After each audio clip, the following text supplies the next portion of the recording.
Sometimes when you're driving down the road all by yourself, you begin to hear a voice that tells you need to look around, pay attention, maybe something isn't quite right. That voice is me. It's the voice of Gord.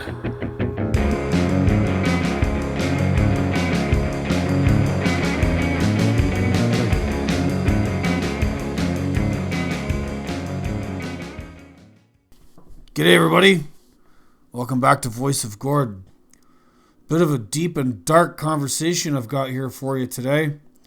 Hot on the heels of the UK Parliament passing a bill through second reading that would expand a euthanasia-like program in the UK, similar to what we see in Canada with MAID, Medical Assistance in Dying. One of these weasel phrases meant to cover up the fact that the government will help you kill yourself. And this is quite a concern, given that euthanasia is now the 5th leading cause of death in Canada. There's so many ethical and moral questions around this. And, there's a term that gets thrown around called suicidal empathy. And one wonders if the empathy we express towards people in bad situations has gone too far in the other direction. And, now we have this program in Canada that's killing people willy-nilly. And even when they try and investigate it, those investigations get rebuffed by the government. As you'll hear in this discussion I have with my guests, there's legitimate concerns about what's going on with this program. And it's not being taken seriously by the government that brought it to us. My guests today are Amanda Achtman, a euthanasia critic and critic of the MAID program in Canada, and a scholar from the United States by the name of Jeff Shafer, whom I bore witness to one of his presentations at this little mini conference I helped organize a few weeks ago. That was so deep and damning and alerting that everyone who witnessed it literally had their jaw on the floor. A written version of that speech is now available. I'll have links to that in the show notes. There's going to be lots of links in the show notes to a bunch of different writing from some other people as well regards this topic, given the sort of gravity of governments in the West now, not wanting to do anything to make things better and just, paving the way for you to exit this mortal coil and making it easier for them. Another piece of writing I'll share is by my friend and colleague Ashley Frawley. Writing about the MAID program at Compact Magazine, she makes the observation that this is less about dignity and death and more about making it easier for the machine to deal with the messiness inherent at the end of life when we're on our way out. And, there's all the questions around this that just remain unanswered, and the sort of moral hazards that are just all over the place when we just simply let people kill themselves. In this discussion, we will hear from Amanda and Jeff. Jeff specifically about the sort of language we see in law that is sort of subverting our understandings of, family relations, what it means to be human, our responsibilities to each other. And Amanda brings her observations about what it means to actually help somebody and, be with people when times are down and when the situation seems hopeless, and instead of just letting people kill off themselves, she suggests that we take a more humane approach to this, and she describes her project, Dying to Meet You, link to which is also in the show notes. Anyway, it's a crazy conversation. It like I say, it gets pretty deep and gets pretty dark, and I hope you guys enjoy it, and it gives you some food for thought to maybe reconsider what is sold to us as empathetic and good is actually a slippery slope to a very banal evil. All right, let's get to it.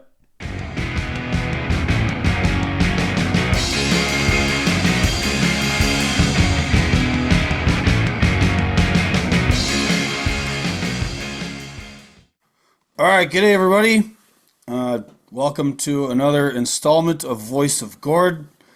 I'm Gord, this is my voice.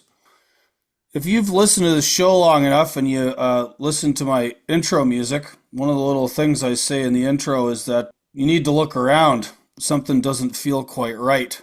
And as a Canadian and a person who cares about other people and who cares about what the government does to them, even though I live in the United States now, I've been looking around at this thing called MAID, Medical Assistance in Dying, which is a very bureaucratic way of saying euthanasia, or the government popping people off.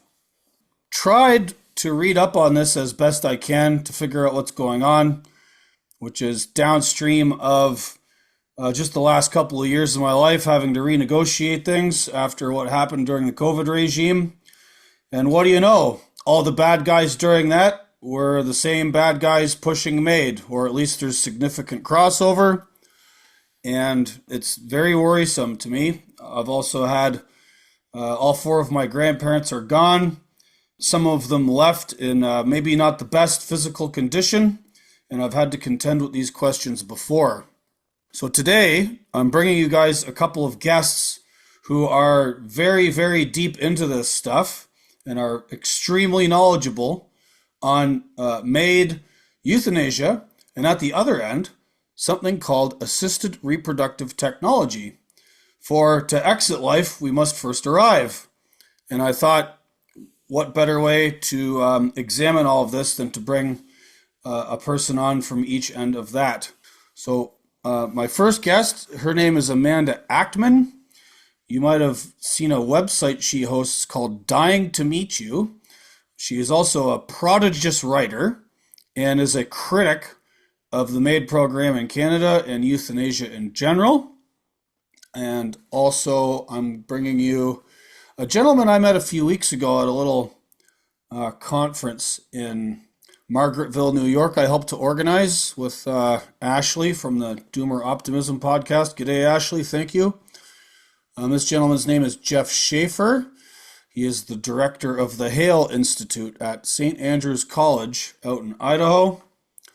And he writes and has been writing some very, very interesting analysis of where assisted reproductive technology and this notion of surrogacy and how that is placed in law and what the law is saying about our understanding of what human beings are, definitions of the family, definitions of parents, of children themselves, and it's all very concerning. I got to hear a speech from Jeff at this shindig down in Margaretville. But anyway, let's get to it. So Amanda, please introduce yourself, give us a little bio, and then we'll get to it. Sure, thank you for having me. My entire focus these days is preventing euthanasia and encouraging hope across Canada because this is one of the greatest moral crises of our time. When Canada first legalized euthanasia in 2016, it was presented as an option for those whose deaths were deemed reasonably foreseeable to ask a doctor or nurse to prematurely end their lives. And fewer than 5 years later, and before the mandated statutory review of the legislation, the government, the Liberal government, was already in the midst of the pandemic seeking to expand and broaden the so-called eligibility criteria for people, extending euthanasia to those whose deaths are not reasonably foreseeable. And this was done ostensibly on the grounds of equality, because as soon as euthanasia is seen to be a good thing, as soon as it's regarded as a compassionate or reasonable means to alleviate human suffering, then there's no rational grounds on which it should remain limited. And so we have seen euthanasia take off in Canada. It's no longer really a last resort, but it's becoming glamorized, romanticized, and idealized as the best way to die. So much so that since legalization, euthanasia has now become the fifth leading cause of death in Canada, with 70,000 plus Canadians having been killed by doctors or nurses in hospitals, homes, national parks, prisons, and that number exceeds the number of COVID deaths. We have seen no serious response to this massive tragedy and moral crisis, and that is why I have turned my attention to it quite completely. Wow. Yeah. Fifth leading cause of death. Holy cow. All right. And at the other end, discussing life and how we bring it to the world and the mechanistic inclinations of those who are commercializing it is Jeff Shafer. Jeff, introduce yourself, sir. Well, as you alluded earlier, I direct the Hale Institute at New St. Andrews College, which is a organization, the institute is, that works on kind of jurisprudential issues, both in instruction at the college as well as kind of outward facing endeavors of various sorts, kind of processing what's going on in the law today, aiming for some remedial effects on it, but generally being an educational source on these questions of the sort that we're going to be talking about today. Right. And how long have you been focusing on looking into assisted reproductive technology and where it intersects with the law? Yeah, that's a good question. I have been for a long time kind of stuck in the middle of this marriage and family litigation and public policy related to it. And, I think it's clear that absent the presence of being able to manufacture children, the redefinition of marriage wouldn't have ever happened. So insofar as I've been kind of working in that field, which has been for, I'd say, a little over 20 years, perhaps, um, this ART question has just been altogether associated with this endeavor. But I think it's really become kind of a more headline issue, probably within the last 5 or 6 years. Right. And what has caused it to be a headline issue? I suppose it would be the proliferation of the technologies itself, their employ, use by prominent people, about which then you see news reports and the like. So a lot of attention has been given to kind of the personal application of these things in ways that had not been present in the past, I think. Even with more widespread adoption of this and its growth, the folks who heard your speech down in Margaretville all kind of had their jaws on the floor. It was very powerful.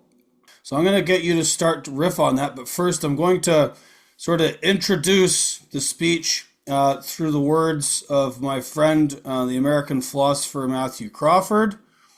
And this is how he introduced your speech, which anybody can read in the written form at his Substack Arcadelia, and those of his colleague N.S. Lyons at the Upheaval at Substack.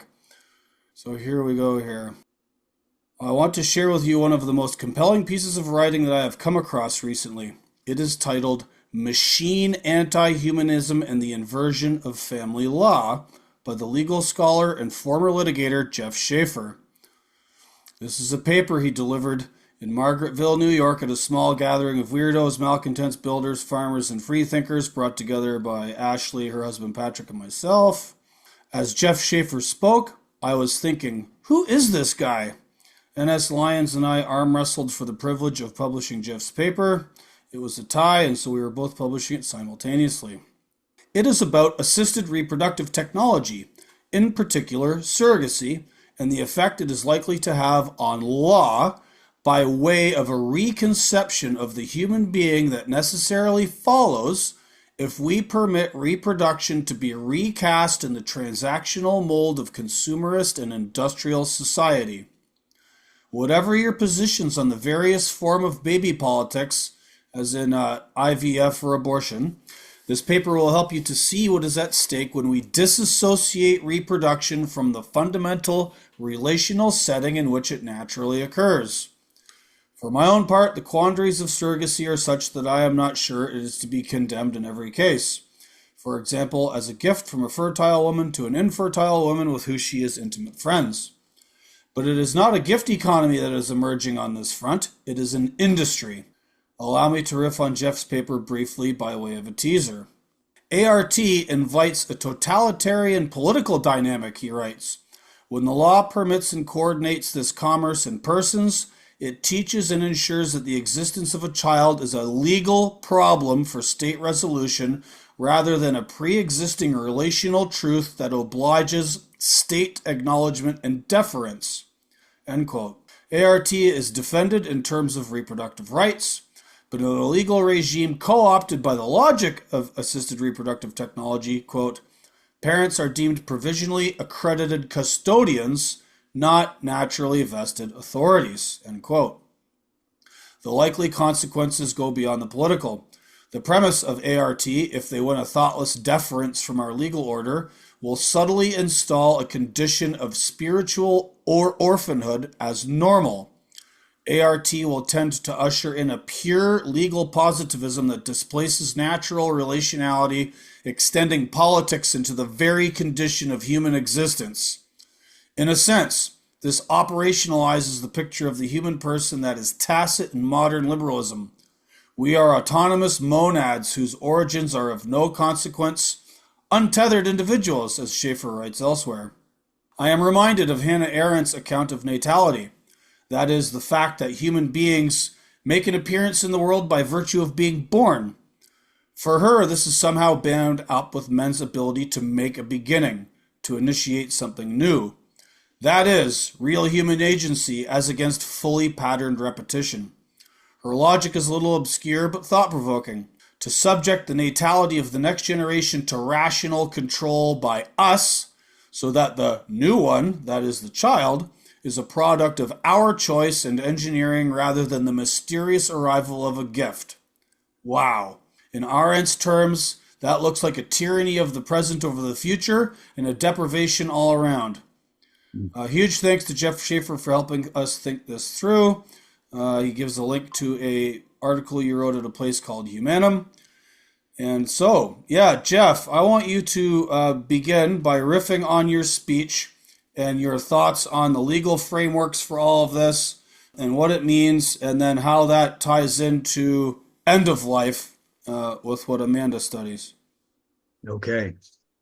Well, the concern that I was registering in that presentation is what is probably now a wide proliferation of this manufacturing model of human reproduction. I mean, it's to the tune of multiple billions of dollars as an industry. So children are being made in labs by technicians. They're often being constructed out of individual gametes that customers have shopped for and then purchased from strangers whose sperm or eggs they chose because of the seller's photographs, you know, their eyes, their hair color, face shape, height, weight, advertised physical, intellectual aptitudes, athletic prowess, you know, these sorts of things. So then they make these designer embryos, which are then eugenically tested to find out which ones would be most suited to implantation. And then this persons as products method extends further when this commercial production process uses surrogates to gestate and then release the child to the contracting parents. I use the term loosely. So there's the setup, and this mechanized approach to reproduction is now unfortunately familiar to us. But the main thesis of my essay or my talk at the conference was expanding on how the law itself, by not restricting this form of commerce in this manufacture of human life, has willy-nilly taken the logic of that techno system into its own standards. And that switch in the defining meaning within the law about us is one in which the natural family is being now replaced by the manufacturing model. And that manufacturing model reconceives the human being as a blank and, as you, I think, said, isolated monad for subsequent commercial distribution in whatever terms the state may design or authorize. And all of this is to say that there is no reality, no pre-existing and transcendent truth about us to which the state then must defer. So the disintegrating anti-human logic of this, let's call it biotechnocratic model, I think really is a danger to the legal political order. if we don't shut this thing down now. If we instead permit it to mature to a full realization and turning into the pole star logic of our social organization, we've got something to contend with then. The revolutionary outlook of this thing, thankfully, has not yet worked itself out to total consistency in the law, but it now stands in principle as the sworn enemy of the historic, the venerable Western, or we might say more widely human, family law, and its understanding of what persons are, that has grounded our understanding of justice itself. I'd like to say the possibility of political liberty itself is at stake when obvious realities of truth about us are denied a place in the law and as limits or as guidance to the agencies of coercion are evaporated in order to permit this sort of thing to go forward. There's a lot more I could say about that concern, so I suppose I would direct your listeners to the essay itself. But you asked also that I connect this to what Amanda is up to. And I do think all of this stuff is woven together rather intimately and in lots of different ways. I mean, it's not just aid in dying, but abortion itself, which is all through this whole system, you know. And I might stop to say something quickly about abortion that obviously has mangled the legal landscape on questions of human life, although somewhat cabining itself analytically by describing its victims as non-persons. But nevertheless, it's been something of an infection that unsurprisingly has led to these other developments that we're concerned about and that Amanda is working on in her work and so forth. Maybe I'll hit pause there and let her step in. I'm so grateful that you put us together for this conversation, Gord, because Jeff, as I read your piece, I started to think about a lot of the topics that I'm thinking about all the time in a new light, in this way of seeing the way in which they're correlates to one another. Of course, natality and mortality, natality and mortality, and eugenics and euthanasia as two sides of the same coin.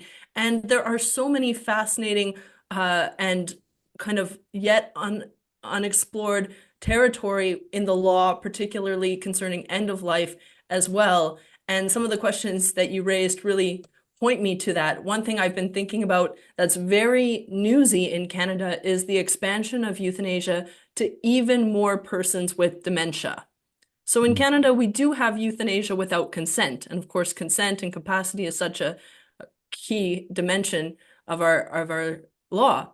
And so we know that according to the government's annual report from 2022, which is the last year for which we have data because it's really delayed right now, but in that report alone, it mentioned that 9% of those who were euthanized had dementia already. And that was before the expansion that is coming to even more persons.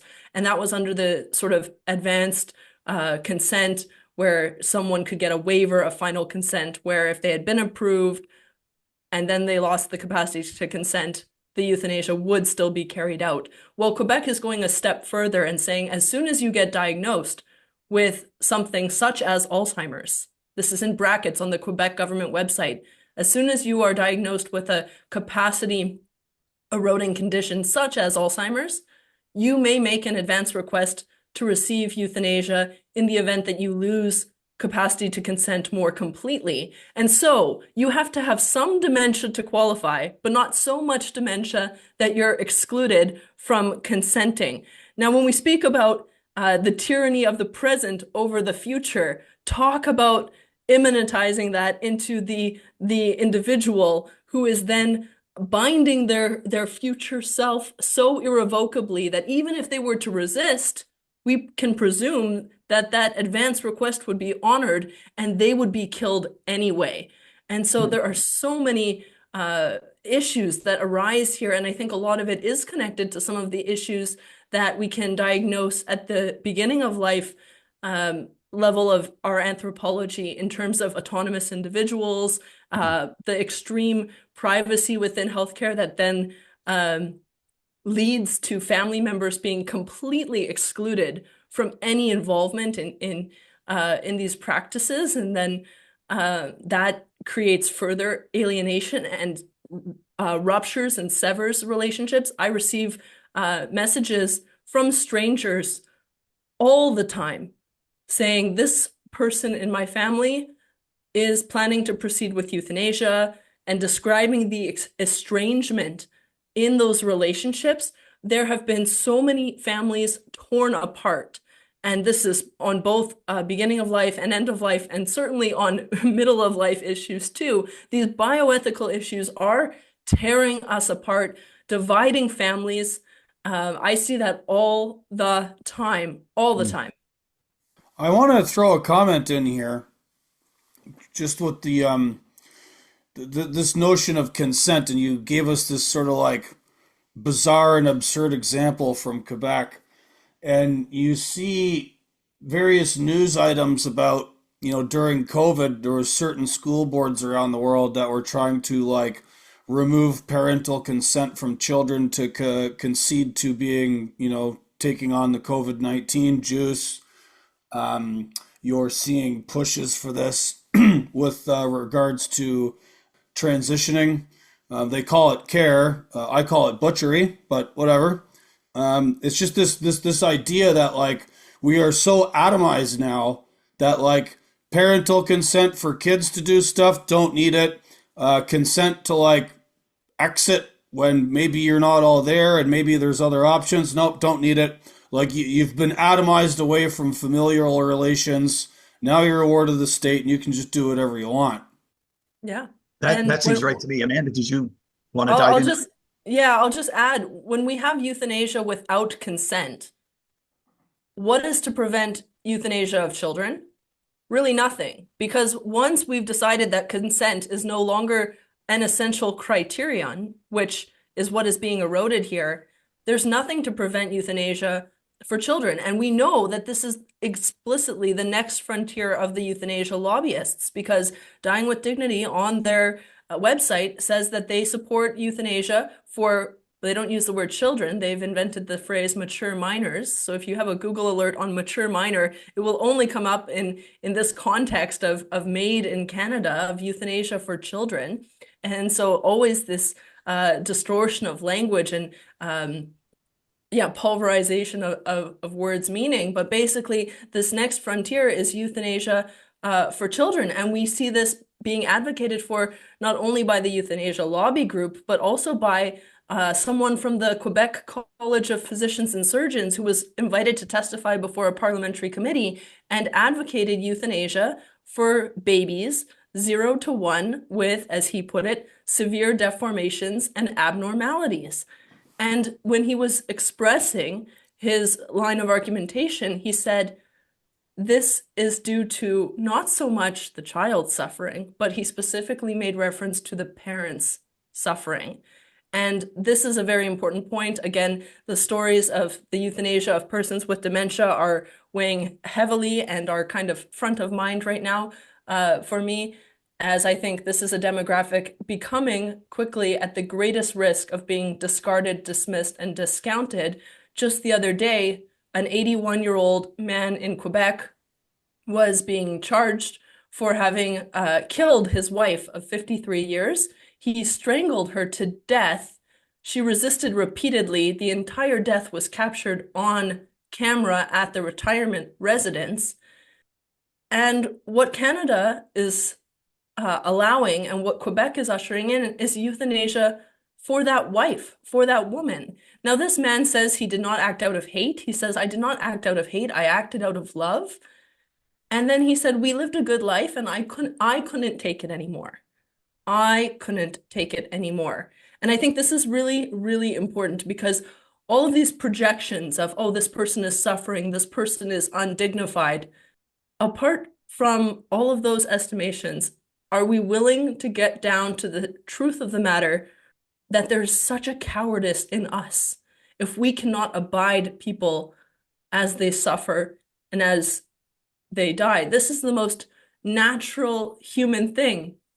And we've got to grow up a little bit here. I'd love to explore that more deeply, the questions of kind of maturity versus a juvenile approach that some of these practices signal in our culture. I jump in on that, maybe elaborate a bit more. That's an excellent analysis, I think. With MAID's operation, the person that is suffering in whatever way, mind, emotion, or body, he's now, because of the law's declaration, he's aware of his own disutility and inconvenience to others. So what a dreadful position to be in. He has no firm and socially or legally recognized claim or a reasonable expectation to the love or sacrifice or persisting attendance, help, presence of those who are otherwise within his intimate range, or even of medical staff or the wider community. The whole social dynamic has changed for everyone once the law has forfeited its indispensable social rule and made the act of killing the weak and vulnerable not just something it will overlook, but that it has made explicit provision for, something it celebrates as a form of goodness, the realization of rights, and so on. This is just a ghastly development, So these trauma-induced persons in their condition of sadness and perplexity, rather than that vulnerable condition being a cause for community love, care, and counsel, it's instead a reason to kill the poor bloke, to double down on victimizing him, to kick him again, although fatally this time. I cannot muster the words needed to adequately describe this high-handed disgrace. The act of walking a difficult path with a loved one who is in despair is not merely or only a kindness toward the one who suffers it. It is, and I think this is what Amanda was getting at, for those who assist him or her, it's also an occasion to enact and live out the love to which we are called as persons in relation to others, and to share in the, I'd say, multitude of benefits that come from a life of kindness and charity directed to others. So this is requiring of us to pivot away from our default selfishness, and how very much we miss when we lose this opportunity to do such things, to act in such a way toward others. It's really a disintegrated status of the social order where we look at selflessness as of no interest at all. We celebrate instead getting rid of those who are inconvenient to us. Yeah, you mentioned the looking of the other way and the government not doing anything. There's an essay I'm looking at right here from someone named Alexander Rakin, who I believe works with a research place called Cardis back home in Canada. And the sort of subtitle here, Ontario's euthanasia regulators have tracked 428 cases of possible criminal violations and not referred a single case to law enforcement, say documents. And I think I recall another news item about authorities in Quebec telling their doctors that they would not enforce Canadian federal law in this regard over how Quebec had operationalized their own assistance in dying program. I want to sort of contrast this with a term I came to know here in the last year or two, and for the life of me, I can't remember who came up with it. Maybe you guys know. This was sort of downstream of all the COVID lockdowns and mandates.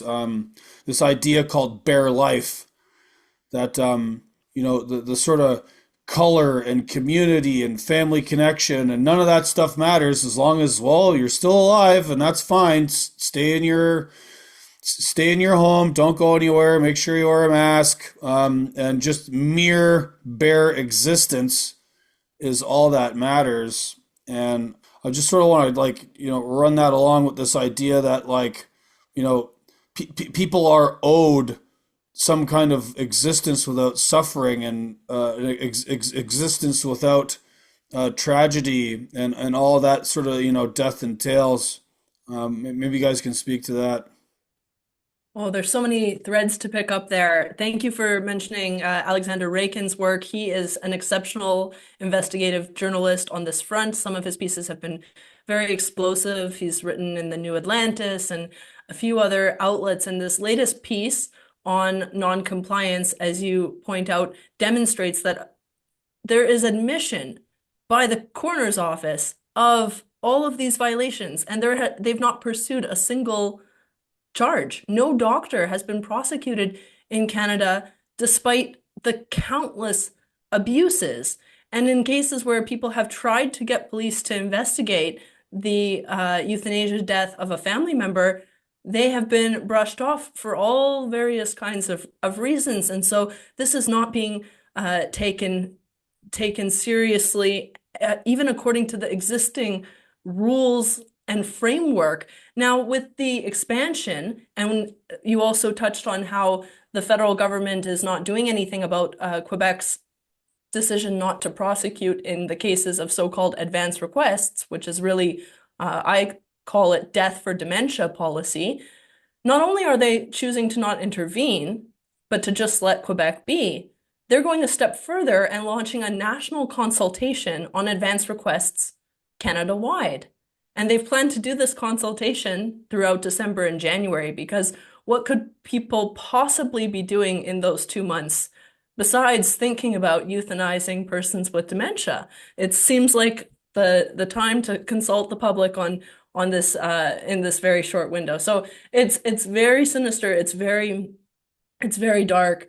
Now, about this kind of quality of life and assessments of life's value, I was just reading a novel recently, and there was something that really struck me. This was a French novel titled Annihilation, and it deals with some themes of euthanasia. In particular, the protagonist's father is dying, and he is in a so-called vegetative state.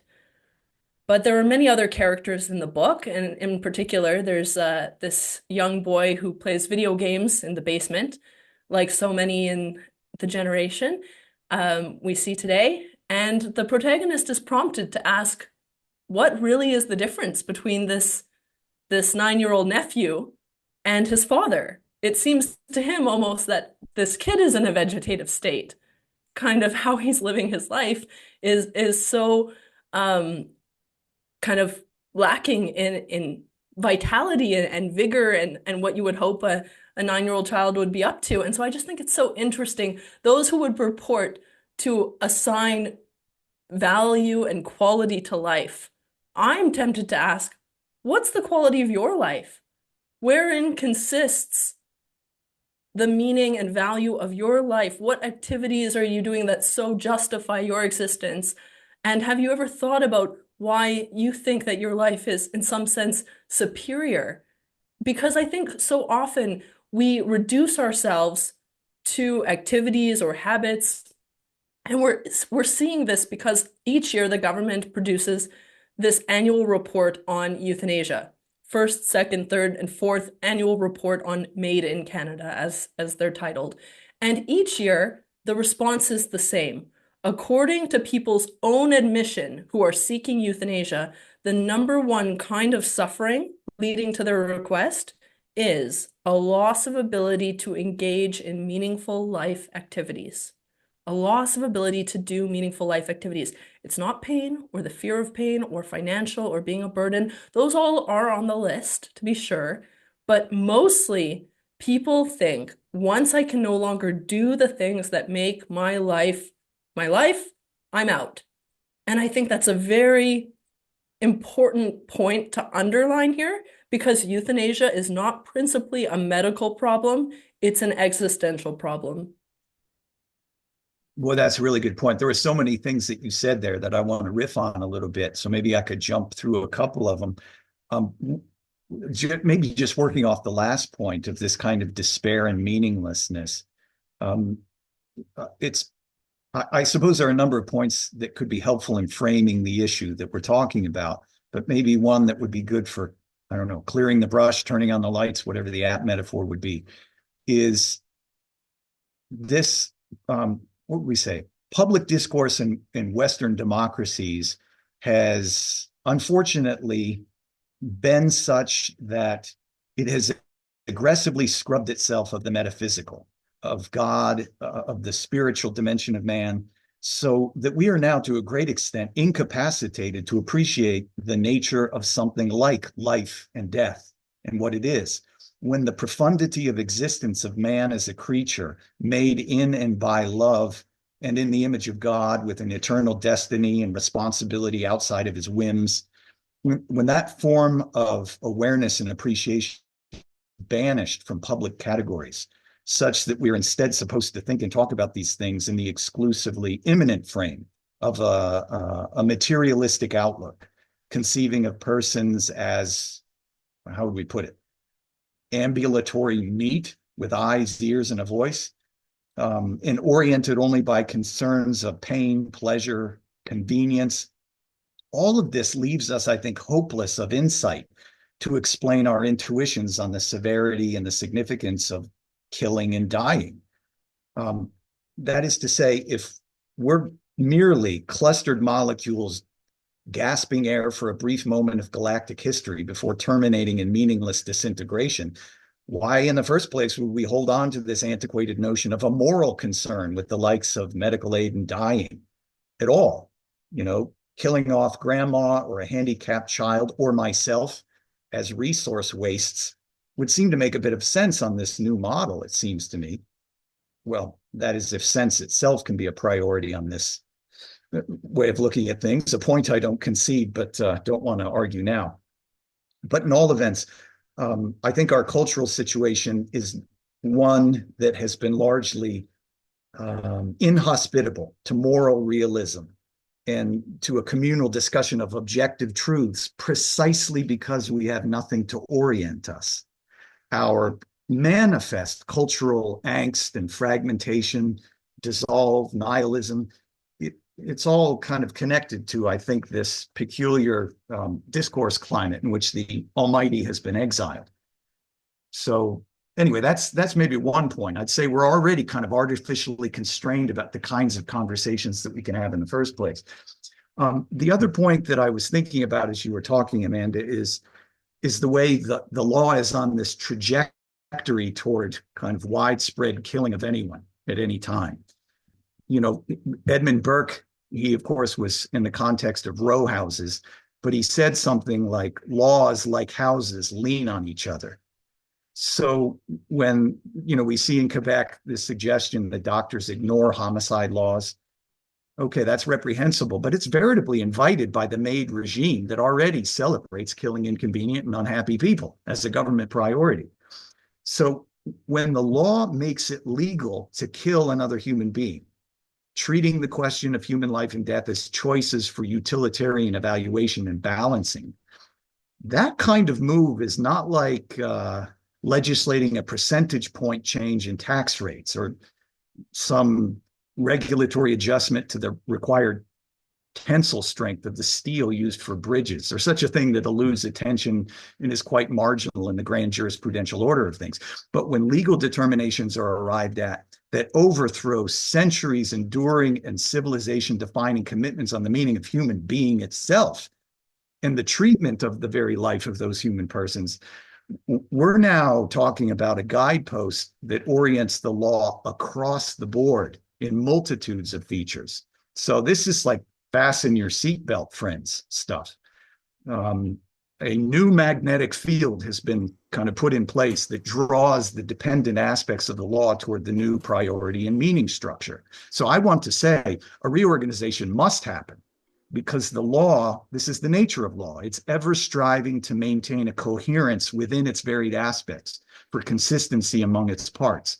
And the law is the kind of thing that doesn't admit, at least for very long, inconsistencies among its prominent aspects. And something like the question of human life, that is a big deal. And it's going to orient everything else around it, for whatever that's worth.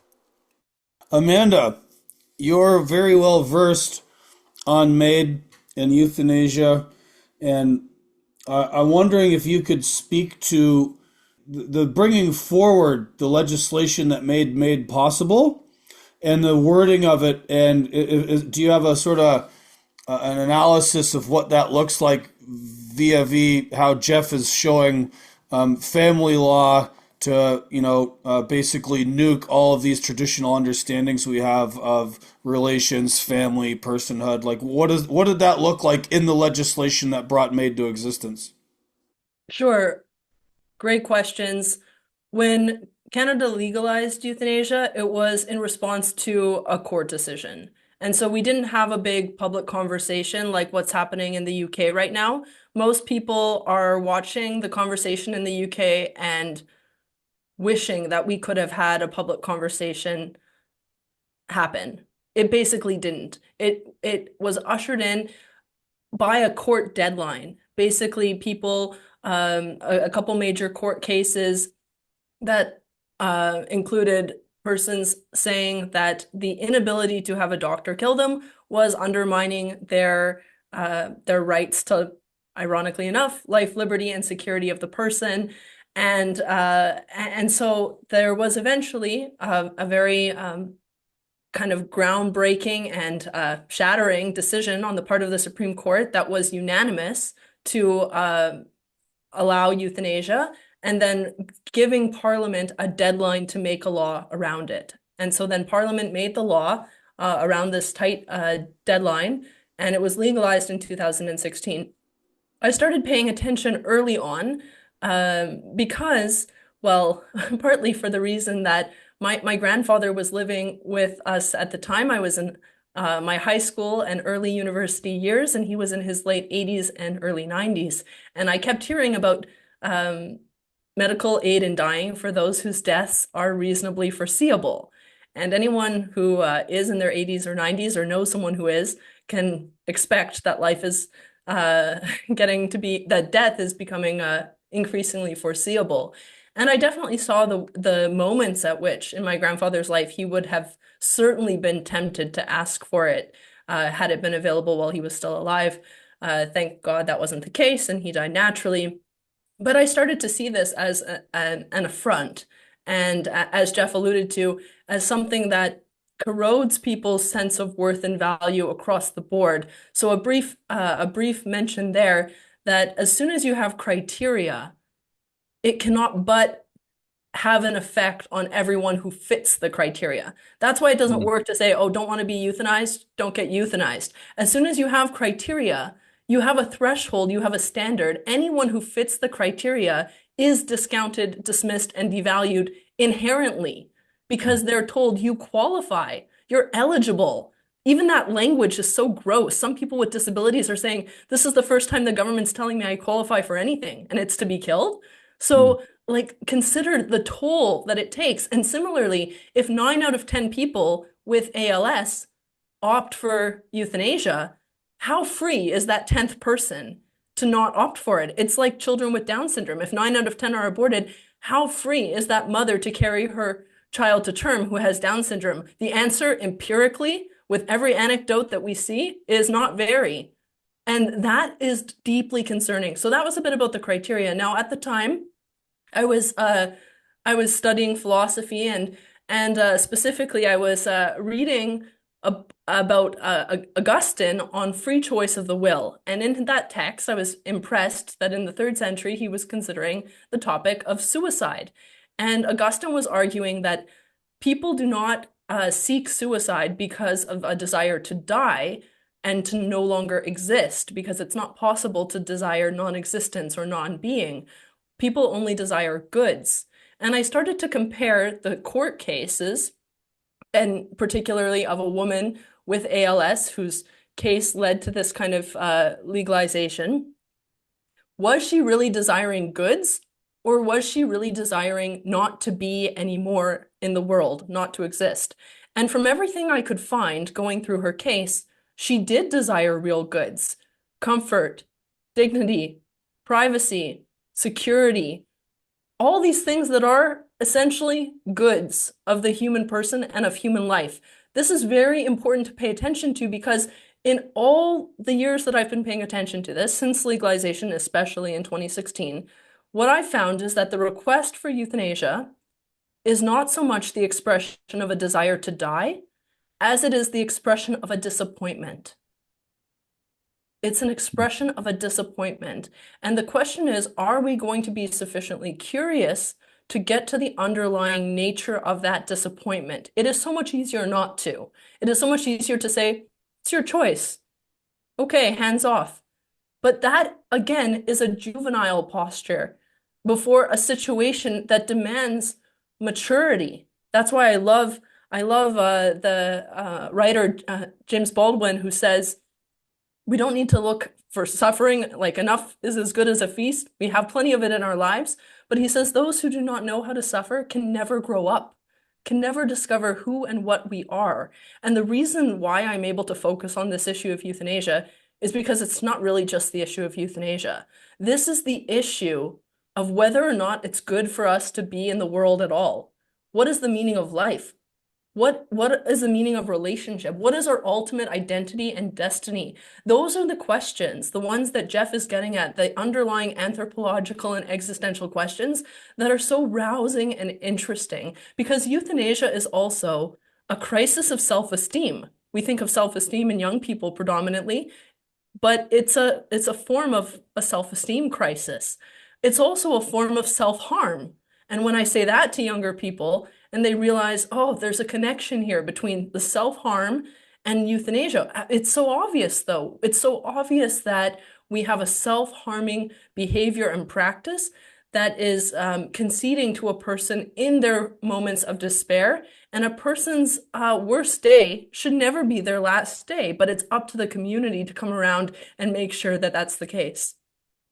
Once again, you've raised a number of things that are absolutely fascinating, and maybe I could throw in some points on. I have recently looked at the philosopher David Velleman, who's given some attention to this question of choice in death. And, you know, I suppose the unthinking observer could say something like, well, you don't have to choose it. You know, you're by the introduction of the choice, it's just you're exactly where you were before. You haven't lost or gained anything. It's just status quo. So if you want to stay alive, that's just fine.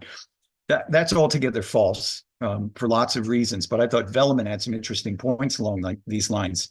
And he said the significance of death being converted into a choice is you have denied persons the possibility of staying alive by default. And the threat to, for instance, a physically dependent patient is not just in having that choice to die, but in the patient being seen by others as having that choice.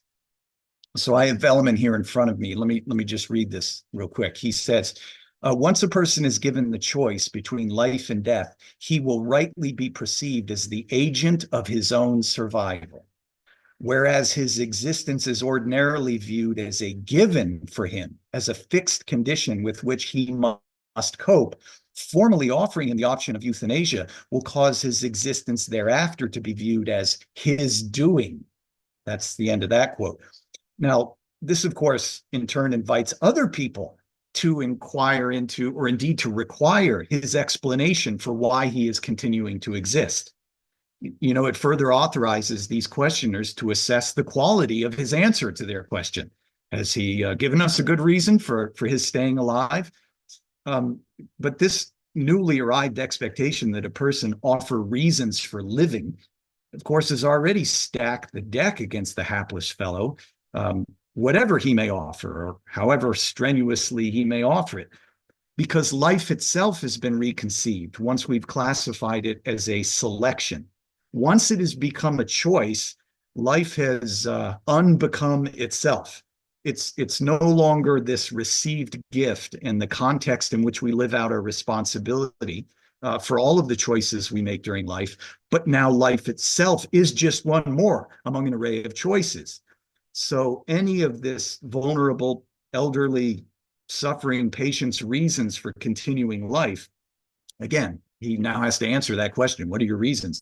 Whatever he would offer, when they're offered within and in terms of this new framework of options or choices, the answers are going to be weak and contestable, exactly because they are now only registrations of utility or preference. Your persisting in life has become a posture that you must justify and explain convincingly.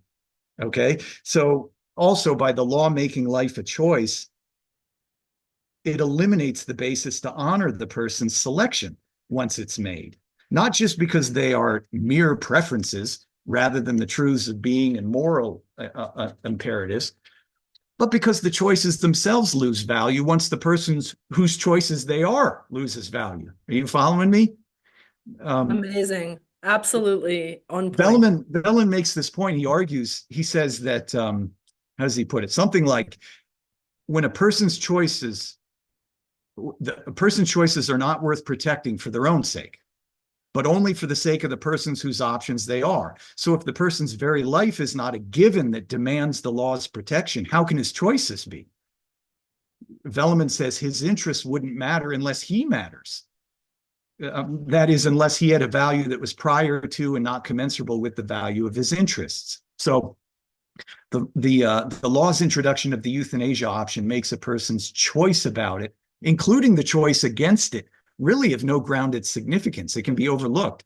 So little surprise then that we see this transition of voluntary euthanasia over to involuntary euthanasia. This is a phenomenon, I guess, that has been observable, particularly in Holland. You know, when our Supreme Court here in the United States looked at this question in the 90s, it was already observing that transition from voluntary to involuntary had taken place. But in any event, once death in the name of personal dignity becomes an individual's choice, at that same moment, it eliminates the grounds for deference to individual selection. You know, so you see what I'm getting at there. That is absolutely excellent. I appreciate how all of those insights were put, and thank you for sharing that. To be very concrete about the fact of persons then needing to justify their existence, I wanted to share that the only time I've really been contacted recently by mainstream media for comment about euthanasia was an email I received, I have it in front of me, from someone writing, "Hello, Amanda. I'm a health reporter at this particular outlet, covering Quebec's expansion to MAID regulations on October 30th. I'd like to spotlight an individual's voice who is open to speak about the fact that despite health struggles, such as Alzheimer's, they have found reasons to live. Would it be possible to make this connection? Could I make a connection to someone with Alzheimer's who can account for why their life is worth living?" Yeah, it's astonishing. And so that's heartbreaking to receive a request like that. And I don't think this reporter tried or was interested in trying very hard to find someone to actually speak and come close to who is living with dementia, because the only person who this particular reporter was interested in highlighting was a person with dementia who was seeking to make an advance request according to the new Quebec policy. But it's so true that when staying alive is not the default, all of our lives become more precarious. All of our lives become more precarious. It is detrimental and damaging to all of our value. And recently there was some criticism in the UK that some of the groups opposing euthanasia are doing so for religiously motivated reasons. And this prompted me to comment that whatever reason you don't want to be killed is valid. Whatever the underlying motivation is, and people have all kinds of reasons for not wanting to be killed, but whatever reason you have is valid. And to push back in that way, I want to ask you, what do you think is usurping the value of the person if we remove the which I think is what is affected by making all this primacy around the person's choice, but then of course the person behind the choice is eroded, as you so splendidly outlined. What becomes of paramount value? And is it something like the sort of technocratic rule or the domination? And how does that relate to the assisted reproductive technology project, where life is kind of subordinate to calculation, and it isn't life fundamentally for its own sake or in its own right that has status anymore? I think your question is very well put, and of course contributes a bit to the answer. Is this new understanding of existence merely in material terms is not going to have something like a transcendent reference point by which we make these sorts of determinations. So it will have to default to something like, I don't know. I mean, it's been consent for a while, but we see how that's disappeared. I mean, what is the hook on which we want to hang our public policy on these questions? Well, it's going to be an ultimately arbitrary one in terms of the new model.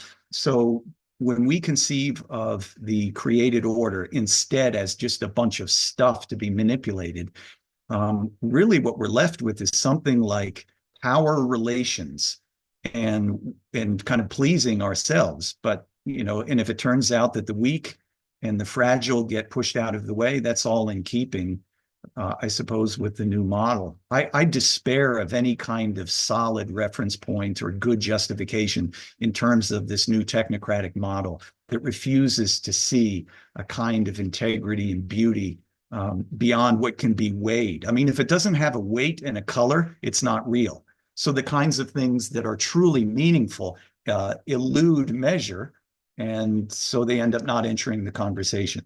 This is why I alluded earlier to what I think is our more nihilistic condition. This sort of follows the logic, as the sort of subject matter of the little conference we had, sort of like, meaning against the machine, what it means to be human. And the machine, sort of as, described by Paul Kingsnorth and other writers, it only has a certain way of seeing things, right? If you're not easily categorized, easily measured, do you not fit some metric, then, these systems just don't work. And it seems like it's creeping into governance and then back at us in these very concerning ways. Like, I want to quote something I heard from Amanda in another podcast I think speaks to this.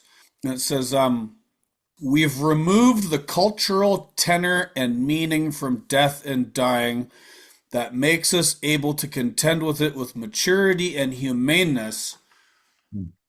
One of the things I'm known for is sort of critiquing the regulatory regime which is imposed on truck drivers who ostensibly, we're mostly by ourselves, but we keep having this surveillance technology imposed on us in the name of safety. And this surveillance technology has actually produced the opposite result. Truck drivers, since the imposition of, say, the ELD mandate, have been charged with more aggressive driving. Crash statistics haven't exactly gone down. And it's because of this illegibility of anything human in the machine, right?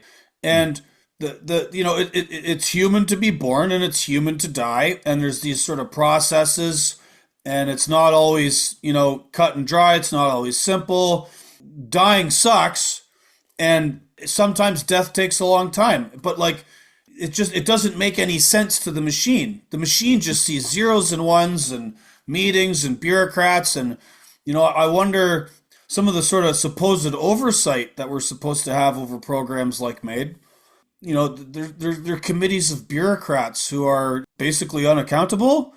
I mean, they're not holding the doctors to account, the people who are, who's watching the watchers.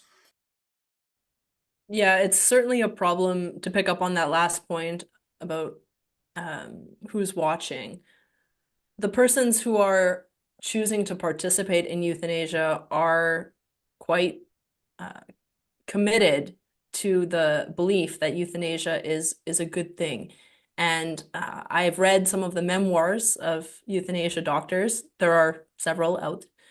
And one of the euthanasia doctors specifically addresses the Hippocratic Oath, because I get this question all the time. How can doctors who perhaps are at least familiar with the tradition, if they, even if they have not maybe taken the Hippocratic Oath, participate in directly ending the lives of their patients?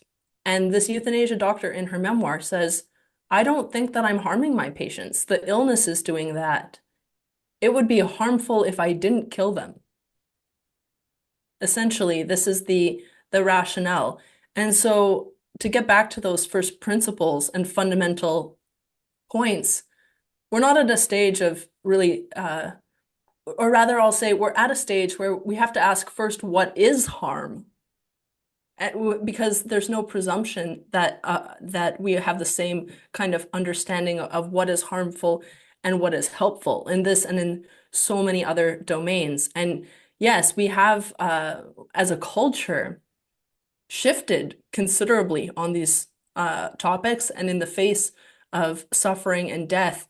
I spend a lot of time traveling to other parts of the world, and when I explain the issue of euthanasia in Canada, people are shocked and aghast. Most have not heard about it in the countries that I visit, and they will often tell me things like, well, we have problems, big problems, civil war, political unrest, corruption, but we don't have those problems. People are fighting so much to live and to survive. That's the given, that's the default for so much of the world.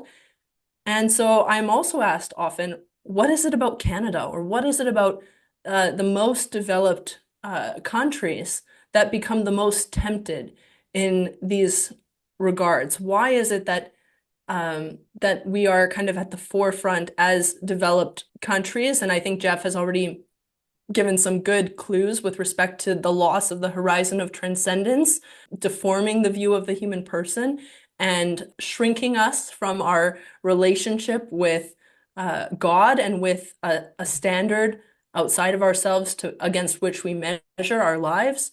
But I'd be interested to hear other reasons for why it is such a crisis in these countries in particular, where it's taken root most vigorously. You know, the problem that you're dealing with in your comments there is one that astonishes me about every time I look at a court opinion on something like what we're talking about today. So I did myself the great disservice of going back and reading the Carter versus Canada decision from 2015. And I don't know if I had read it before. I remember seeing the news on it, but it seemed like a first time when I went through it. And this, I suppose, also gets to Gord's question of who watches the watchers. I mean, this is the Supreme Court of your fine nation who achieved this outcome. And I just came away thinking the audacity, the chronological snobbery of this court consigning to the flames the unwavering commitments of centuries of legal standards was simply breathtaking. Now, I'm an equal opportunity critic. I turn those guns on our Supreme Court here in the US as well. So, but I just thought that Carter decision was simply galling as a performance. Here, the Canadian Supreme Court promotes the use of, for instance, the vile phrasing death with dignity or dying with dignity instead of murder by doctor. You know, this way of talking it's not helpful. This is really kind of inviting a sort of analysis. You know, who controls the dictionary controls a whole lot else besides, right? You know, Roger Scruton of blessed memory had written of something he called newspeak, which he says occurs whenever the primary purpose of language, which is to describe reality, is replaced by the rival purpose of asserting power over it. And this seems to me to be a great extent of what these courts are up to. I can't pass without making mention of a couple of things from that terrible decision. Here's a dandy. The court writes that the sections of the criminal code that it's deeming to be unconstitutional or violations of the charter, he said, deprive these adults, you alluded to this earlier, Amanda, of their right to life, liberty, and security of the person. Continuing, the court says, here the prohibition deprives some individuals of life, get this, as it has the effect of forcing some individuals to take their own lives prematurely for fear that they would be incapable of doing so when they reach the point where suffering was intolerable, end quote. Now, that surely is one of the more magnificently doltish things I've ever read in a court opinion. The court says that the absence of permitted medical murder is a kind of denial of life because it forces you to kill yourself sooner than you might otherwise want to. I don't even know what to say in response to that proposal. I will say, though, that the court gave us no signs of sheepish discomfort in saying such a thing, that justices just sort of put that whopper forward and then moved on to the next one.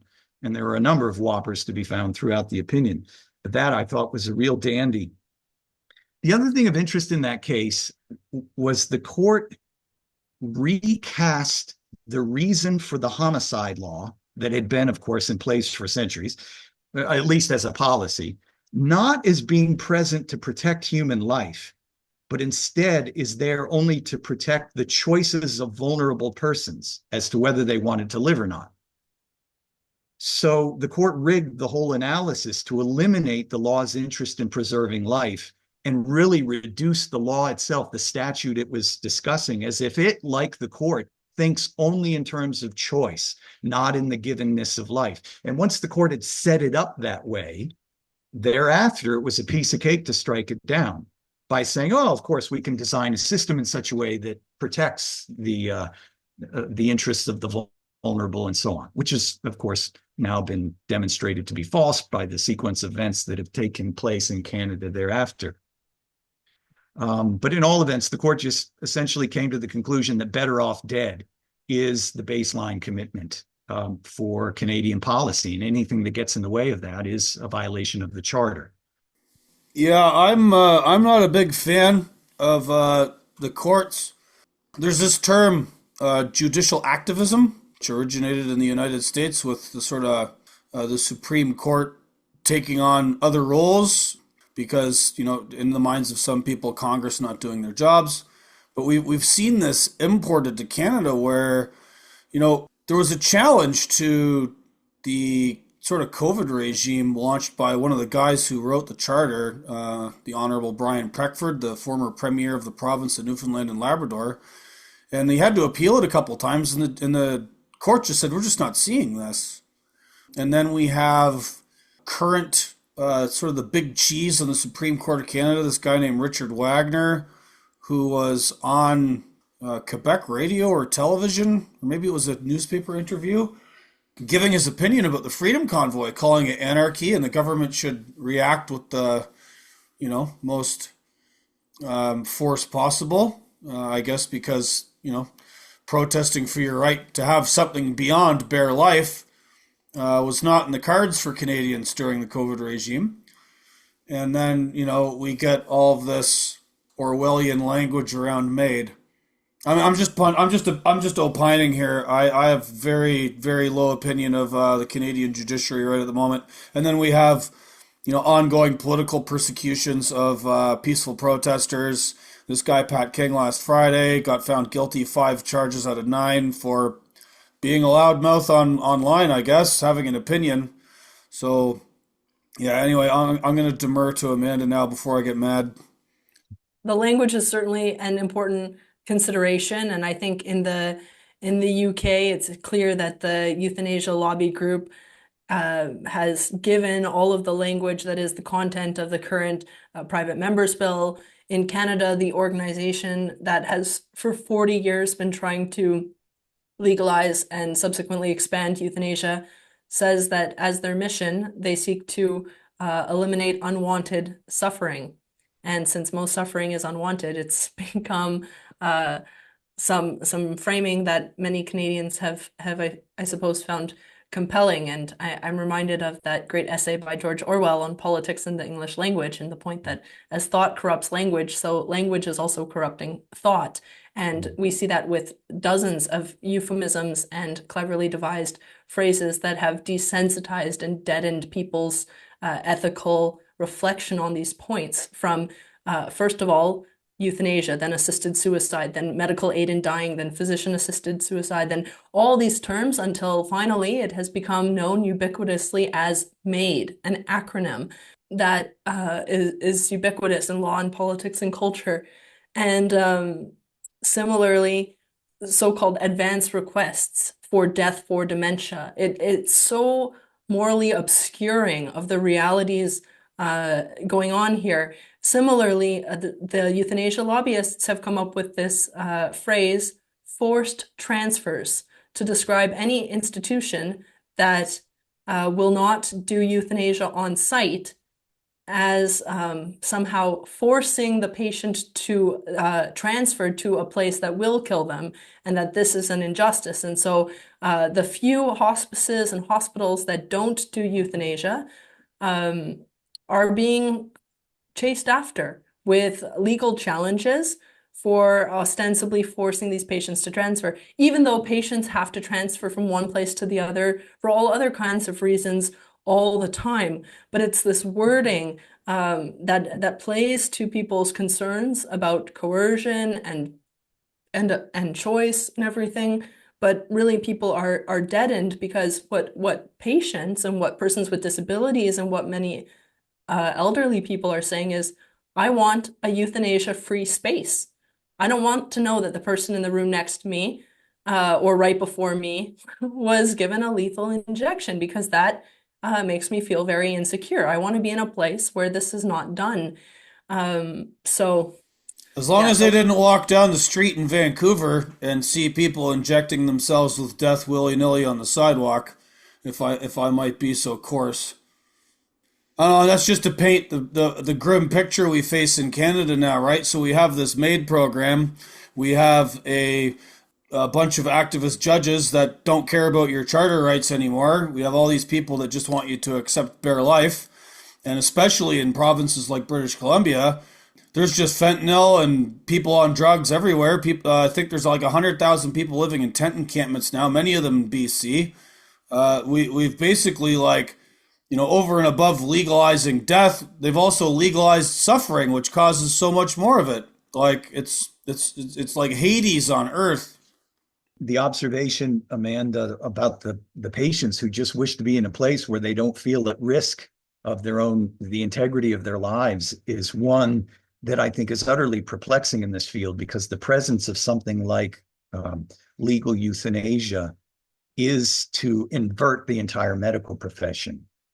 In the case in the United States that looked at this question, the Supreme Court had found that there are very important government interests in resisting legalizing euthanasia. And one of the reasons for that the court found was safeguarding the integrity and ethics of the medical profession. And then along with that, protecting the young, persons with mental disorders, vulnerable individuals of all sorts that would be pressured and the like into this. And then one that was especially of interest to me is the way that states really ought to refuse legal standards whose operation would compromise enforcement of other values that the law prizes and depends on. When we give up on the idea that killing innocent people is a crime, I don't know how long everything else lasts once you let that one go. And it manifests not just in the systemic disintegration of the law, but in the hospital rooms like you describe, Amanda, where someone just says, I don't have any sense that I'm going to be cared for in this environment. The very environment where you're supposed to be best cared for is the one where you now are most fearful. That is just a massive blow to the social order when that sort of circumstance is prevalent. absolutely. And again, this is not speculative. This is day in and day out, real life. And there was a recent article in the Telegraph about a Canadian woman who, as she was getting ready to undergo a mastectomy, was asked, but have you heard about MAID?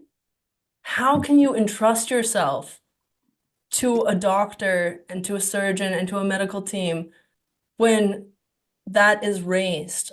It is so demoralizing. And who can trust their doctor? And that's the same point that was being raised when euthanasia existed in the past. And I did write a piece last month for public discourse chronicling my visit to a few of the former Nazi euthanasia killing centers in Europe. They have become memorial museums there.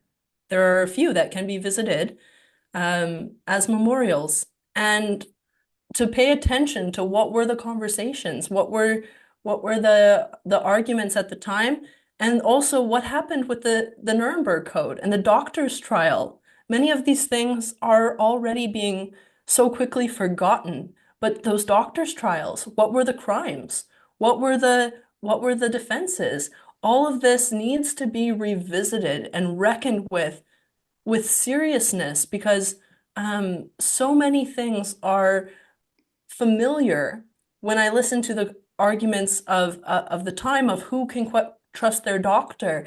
Even one bishop who was speaking out against the Nazi euthanasia regime, Clemens von Galen, he warned people. He warned his German parishioners, what's going to happen when people come back from the war and they have disabilities? The state's going to kill them. That was basically an interesting angle to sound the alarm very courageously and audaciously about what the euthanasia program meant. And it all started with targeting German citizens. They weren't, as I learned as I visited these places, Jews were not a target of the euthanasia program, though there were some Jewish victims.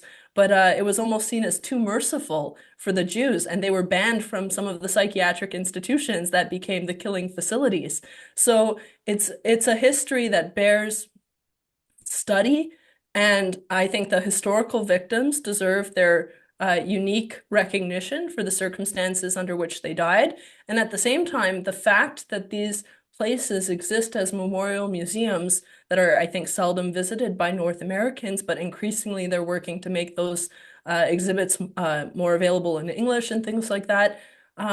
We got to pay attention and heed the warning that from the past.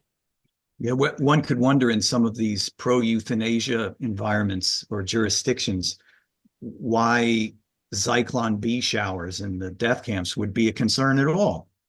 It's we're starting to lose our moral sensibilities to the extent that that's a real question. Yeah, briefly on the when you mentioned Zyklon B, there's a very important Canadian story from the 90s of a woman named Tracy, well, actually a girl, she was only 12, a 12-year-old girl named Tracy Latimer, who was killed by her father.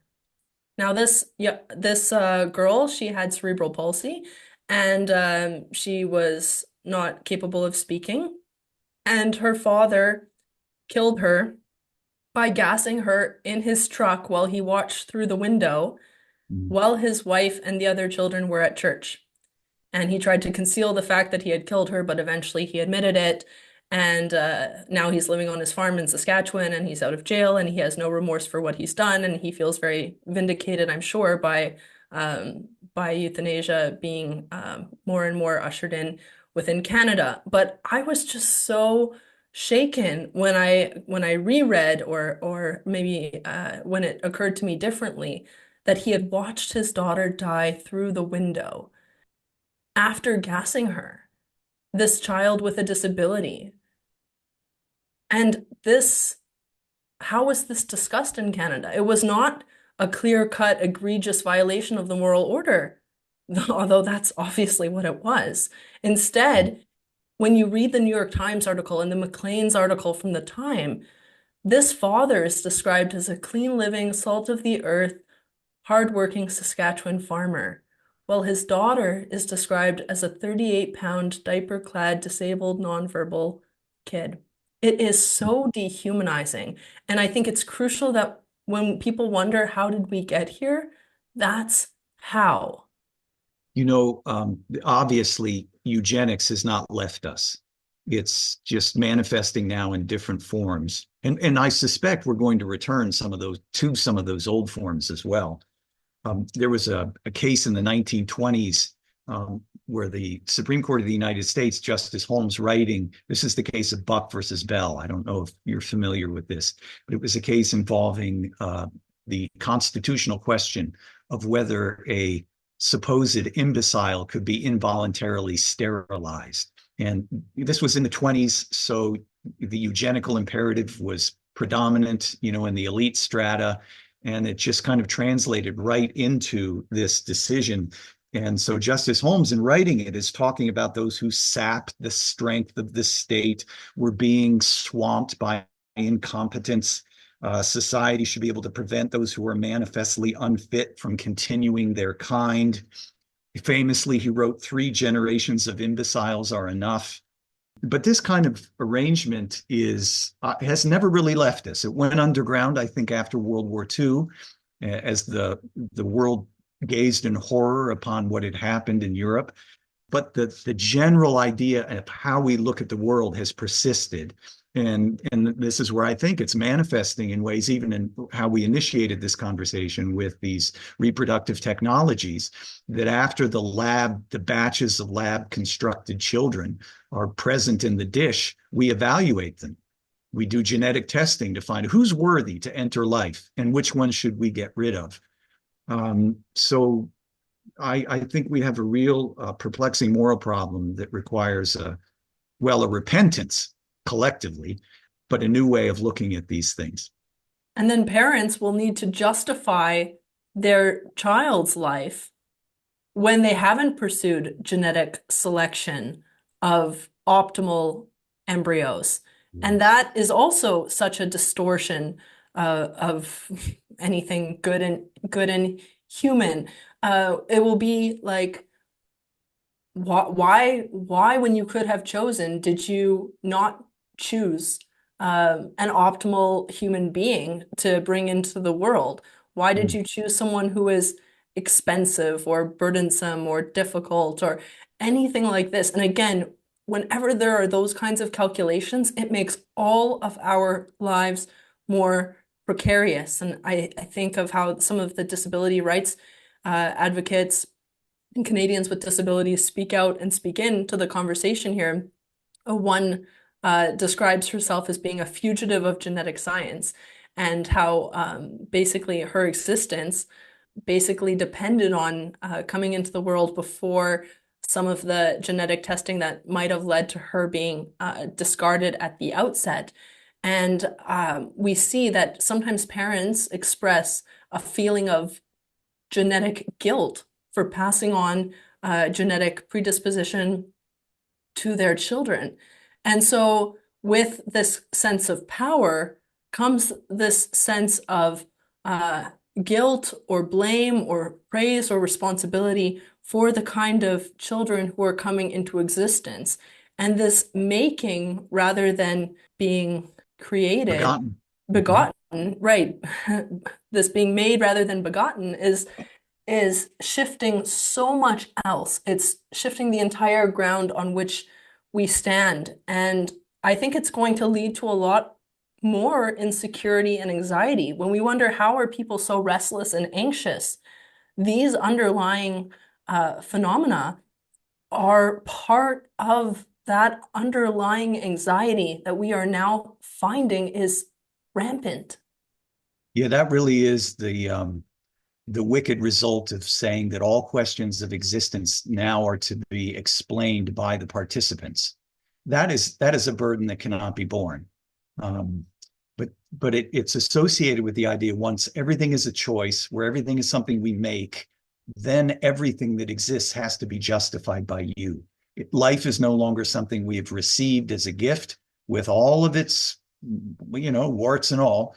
We take it as it comes. But once we are responsible for our own existence, for the existence of our children, that's the kind of arrangement that I think is doing us in and leading to the sorts of concerns, the mental struggles and the like that you just mentioned.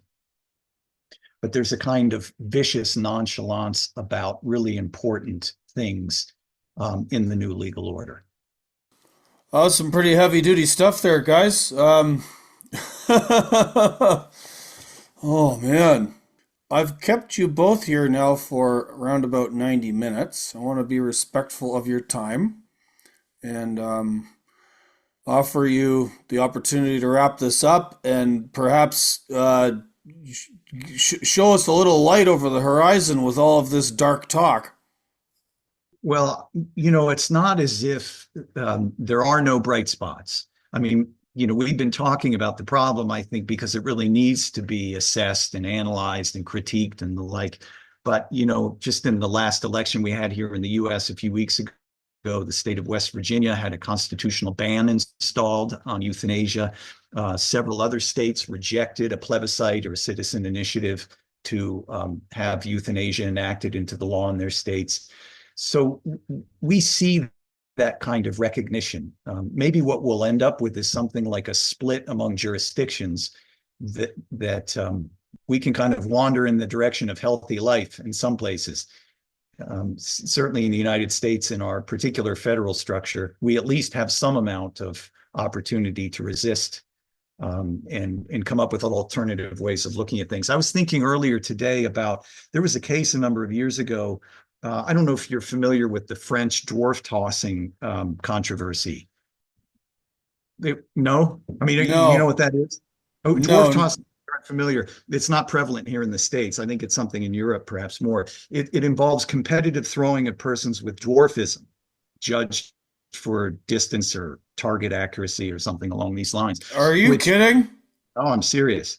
And the question, and this gets back to that consent question. Well, what if the participating dwarfs consent to this? is it improper to have a law against this sort of thing? And I think it was the UN Human Rights Committee in France. I don't remember the body that made the assessment. But the conclusion that this adjudicative body reached was that human dignity needs to be understood not as a synonym for individual autonomy and self-determination, but rather as a characteristic attending to persons that a community itself may protect, even over the consent or desire to the contrary by the persons that the law aims to protect. So I only bring that one up to say you can look around and see a healthier approach to these kinds of questions in different jurisdictions. They're out there, but obviously we're dealing with something of an ascendancy of the machine that has no patience for those sorts of developments, where really autonomy is the only consideration of particular interest. Yeah, thanks for sharing that. I will say that I often wear a t-shirt that says, "It's good you exist." And sometimes people will come up to me and even say, "I really needed to see that today." Mm. And when I pass people, especially those who are living on the street, in the summer, not in the winter, because I don't have a big winter coat that says it's good you exist, but maybe I need one so I can wear this message all season. But I really notice the kind of look of surprise on the part of people living on the street or on the part of people just having a really tough day when they see this message. It comes as a kind of shock. It shakes them, and in a good way, because it says it's good you exist. And that is really a message of love that says, I want you to be. It's good that you're in the world, you belong in the world. And part of the reason I wear it is because I think that is the exact opposite message of euthanasia. Love says it's good you exist and I want you to be. And euthanasia says, I'm not so sure it's good you exist. Maybe you would be better off dead. So there are ways in which we can affirm persons in their existence that otherwise might feel fragile and precarious in very simple ways, through looks, through gestures, and sometimes through words. I think that all of these challenges and cultural crises present an opportunity to us to rise to the occasion. I spend a lot of time studying heroes and martyrs throughout history, and they embolden me to not want it easy, but to see these are the challenges in our time. Other people had challenges in theirs, and these are our challenges. They're ours to rise to and not to shirk. And we need not and ought not participate in the kind of moral lethargy of our time, but rather to be summoned to attention and concern. One of my favorite quotations of all is a quote by John Paul II, who I studied diligently for a couple of years during my time in Poland. And he said that the great achievement is always to see the value that others don't see and to affirm it. The even greater achievement is to bring out the values that would perish without us. He says, in this way, we bring our values out in ourselves and in others. And so again, this is a challenge. How do we see the values that others don't see and affirm them? Because this is what makes us grow. We can also issue provocations to others to be summoned to these ultimate questions with greater depth and sincerity. For example, if you ask someone, who do they admire? Surely the stories that they will tell you about the persons they admire are stories of heroism and courage, because there is no good story without suffering. Again, we don't need to seek it, but if you think of any movie you like, any book you've enjoyed, probably there was some struggle and suffering, because that's the stuff of nobility of soul. So I see a great opportunity to fix people's attention on ideals through heroes, role models, and just good stories. And also, if we summon people to think, when in their lives have they been most moved? It's not a question we always entertain in this sort of frenetic social media age. But if you have the occasion to talk with someone or even to just reflect on your own, when have I been deeply moved? When have I just wanted to watch and put down my phone and be present? When have I been opened up in a way that surprised me? When have I encountered a moment that brought me face to face with my deepest identity and ultimate destiny? And in reflecting on these moments and occasions, we can see that the moments of depth require that courage to face up to ultimate questions. And that in doing so, we experience such an intimacy and communion and depth that we would not have wanted to miss. That's what makes all of this worthwhile. That's why I don't give up. That's why I find myself perpetually enlivened by these topics, which otherwise could seem demoralizing and depressing, because ultimately they become a basis for finding countless reasons for our hope. Well, that was really beautiful. I wonder if I might throw one more thing in here. Amanda might appreciate this. You know, the Jewish rabbis rightly emphasize the magnificence, the beauty of Leviticus 19, that contains the text that Christ reiterates to love your neighbor as yourself. But that chapter also contains a number of other admonitions, like rise up before the hoary head, you know, the silver-haired one.